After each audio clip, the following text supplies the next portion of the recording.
Salt!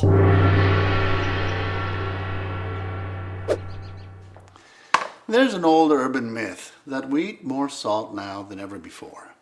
Now this is not true, and the reason is because throughout history, salt was the main method of preserving our food.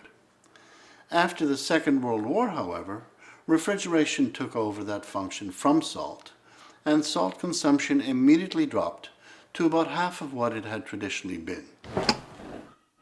As a result, we now eat less salt than ever before in recorded history. Salt!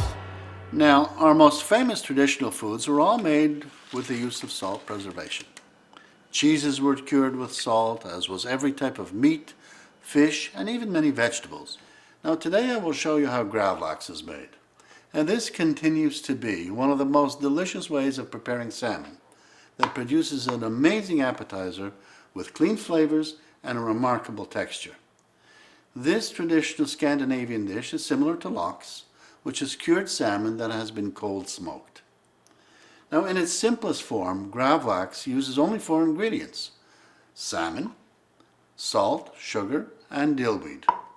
Many people add black pepper, mustard seed, gin, or juniper, the berries that flavor gin. We will simply make a basic Gravlax today to get you started. You can start with fresh or previously frozen salmon side fillets with the skin on, as you can see behind over here. Now the center forward cut is usually best. For every pound or 450 grams of salmon, prepare 4 tablespoons or about 120 grams of kosher salt, 4 tablespoons or 100 grams of sugar, and a large handful of dill. Now you have to examine the salmon for pin bones, and let me have a look over here and see if we find any. I don't see. Oh, here's a pin bone right over here. Now you just take these out and you pull them out with the use of a little tiny needle nose pliers. Okay. Now I like to work on a plastic board or a surface that's easily washed, and I make a lot of use of plastic wrap to keep everything clean. Start by mixing the salt and sugar together in a bowl until evenly distributed. And I've prepared some ahead of time for the demonstration. Now we spoon the mixture evenly onto the skin side and cover it with several sprigs of dill.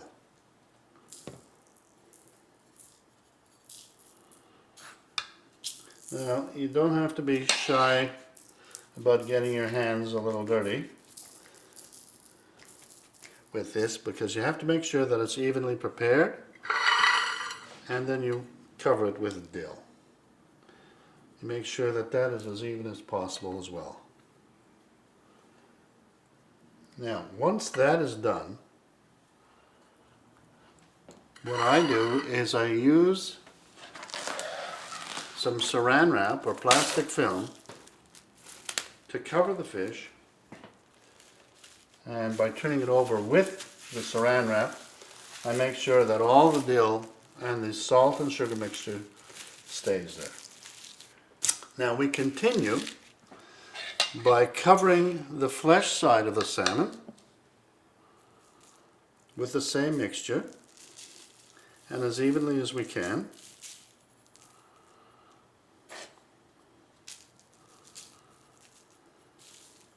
Again with dill. Now once that is done,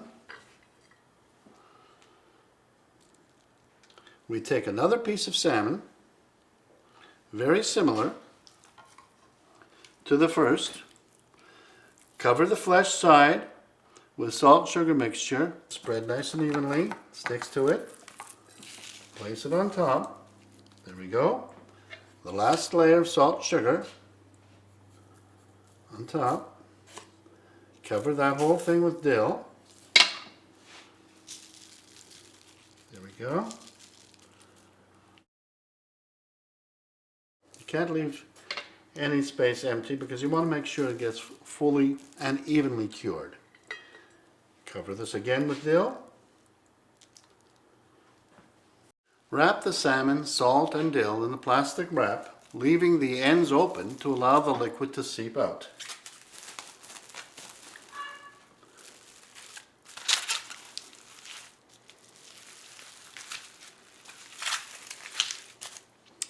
Now, take a second sheet of plastic wrap and wrap it one more time just to make sure that the whole package is well sealed with only the ends exposed to allow the liquid to seep out.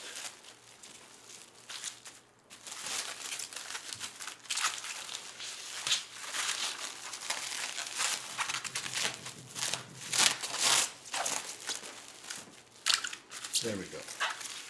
Now, once that's done, place the salmon in a plastic container. Try this one over here.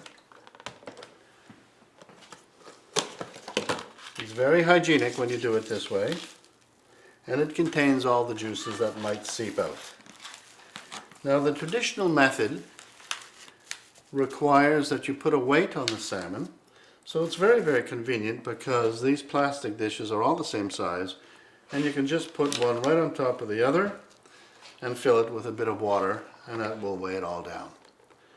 You then take the Gravlax, it's all prepared, and you put it in the fridge for 2 or 3 days, making sure that you turn over the salmon at least once a day. I have some Gravlax that had been previously prepared so that you can see what the finished product looks like. Gravlax can be served by itself, with a bagel and cream cheese, or any other way you would normally serve smoked salmon. It has to be sliced very, very thinly, just as you see smoked salmon sliced. And usually you use a long, thin knife. I'll give you an example. Slowly, you usually cut it slowly, because if you go back and forth too quickly, you can actually melt some of the fat that's there. There you have a slice of Gravlax, very nice and thin. So there you have it. Natural food the way it was traditionally prepared for hundreds of years. It's delicious, it can be capricious, and it's especially nutritious. This is Salt Guru saying goodbye for now, and bon appetit. Salt.